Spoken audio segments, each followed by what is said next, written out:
When you were young, did you ever play Tag You're It? As a child, I remember playing tag among the neighborhood kids or my schoolmates with some regularity. Sometimes, when one of us got tired, we would strike up a truce, and everyone would take a breather before the game resumed. However, this kind of agreement would usually only form if all the players felt similarly winded, since everyone benefited from the break. On some occasions, when a much older or more athletic player was involved, that child would not accept the offer of a pause, and instead opt to take advantage of the situation by closing in on or backing away from their opponent. Now, why do I bring up this game of tag? How does it relate to Plato or light Yagami?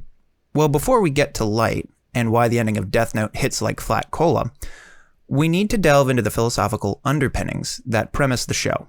In Book 2 of Plato's Republic, Glaucon and Adiamentus confront Socrates about the nature of justice. For them, justice is a lot like that pause I mentioned in the game of tag, simply a convenient social contract so that everyone gets along rather than constantly fighting. However, when a powerful person comes around who doesn't need a social contract to protect him, that stronger person rejects justice and takes advantage of the weak, just like the older child in that game of tag. Glaucon and Adiamentus argue that because the strong throw justice out the window at the earliest convenience, justice cannot be worthy for its own sake. It is simply a conventional convenience. To support this idea, Glaucon and Adiamentus present a myth styled after the historical Greek usurper Gyges. One day, a poor shepherd named Gyges travels down into the chasms of the earth and discovers a magical ring in the belly of a bronze horse. Gyges notices that this ring turns him invisible when he wears it and immediately uses it to his advantage. After gaining entry to the local ruler's palace, he seduces the queen, murders the king, and crowns himself as head of state. Glaucon and Adiamentus argue that whoever the ring goes to, either a just man or an unjust man, the outcome will be the same since everyone would take advantage of absolute power and throw away conventional justice if given the chance, just like King Gyges did. This famous thought experiment is supposed to show that no one chooses justice because justice is the thing most worthy of choice. Instead, they decide to be just because they're too weak to be truly unjust. Given enough power, injustice reigns supreme. Written thousands of years ago, the myth of Gyges has found its way into many forms of culture, from philosophy to high fantasy to anime. Death Note is one prominent anime that has taken the ring concept and given it a new spin. As with Gyges, Light Yagami stumbles across a magical object, the Death Note, which gives him some ultimate power over the life and death of the people around him. Light begins his journey as a bright, attractive, and successful high school student, living a comfortable but relatively regular life. In the middle of an ordinary day, he stumbles across an object tossed into the school courtyard, a plain black booklet titled Death Note.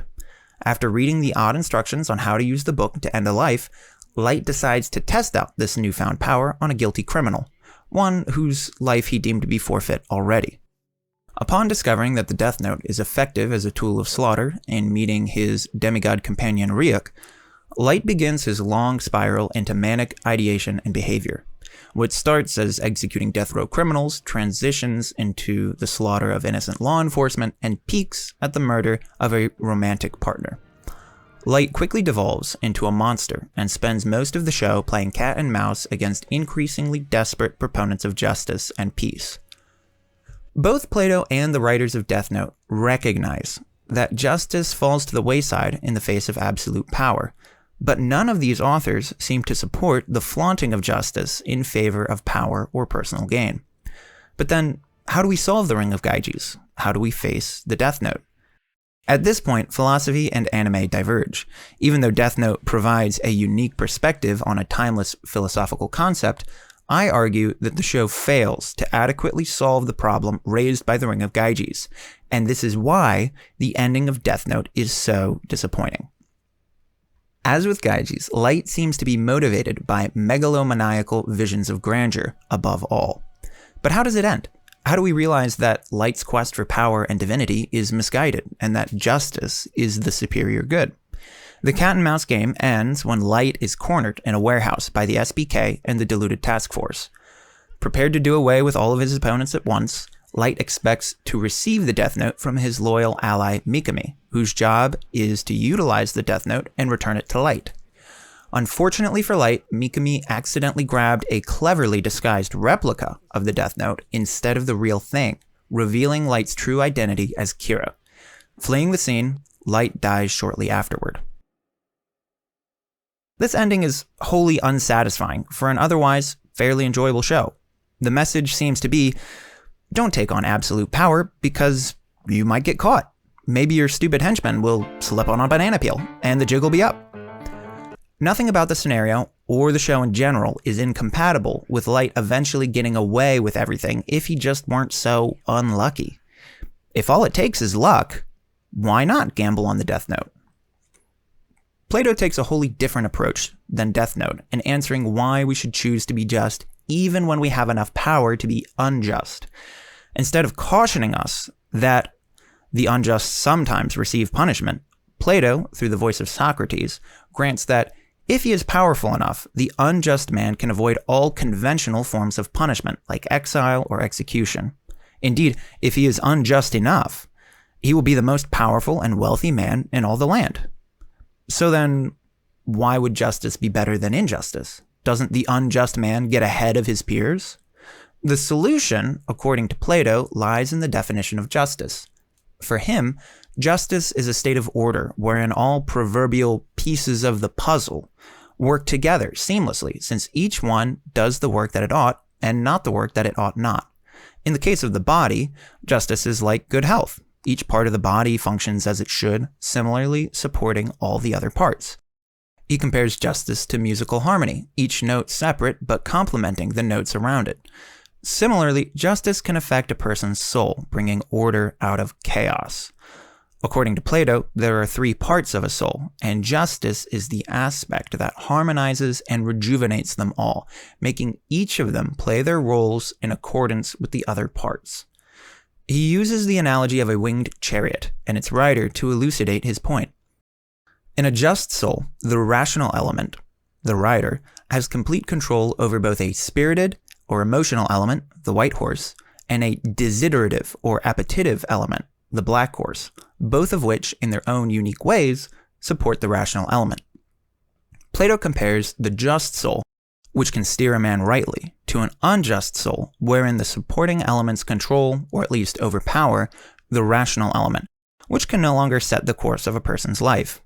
In another dialogue, Phaedrus, Plato says, "As for the other souls, one that follows a god most closely, making itself most like that god, raises the head of its charioteer up to the place outside and is carried around the circular motion with the others.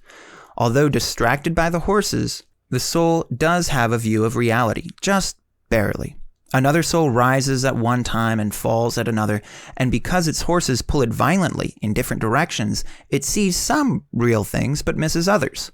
The remaining souls are all eagerly straining to keep up, but are unable to rise. They are carried around below the surface, trampling and striking one another as each tries to get ahead of the others. The result is terribly noisy, very sweaty, and disorderly.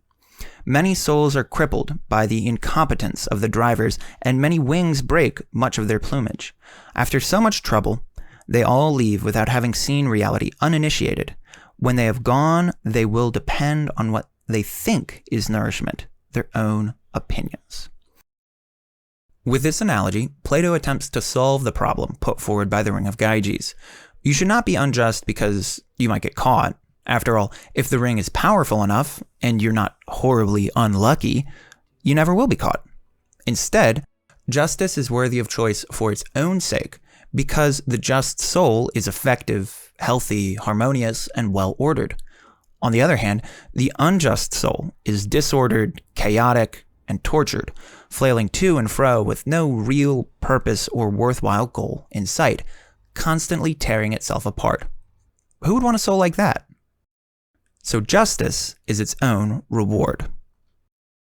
Plato's answer to the Ring of Gyges far outstrips the pragmatic yet somewhat capricious answer given by Death Note, which is part of what makes the show so unsatisfying. Perhaps instead of accidentally losing the Death Note to some well-meaning idiot, Light could have retained his power and exercised it to the fullest extent. In this version, Light could have won, in a sense, but not really have gotten away with anything. Slowly, assuredly, we might see the wickedness that dwells within tear him apart, eat him from the inside out, and realize that injustice is its own punishment.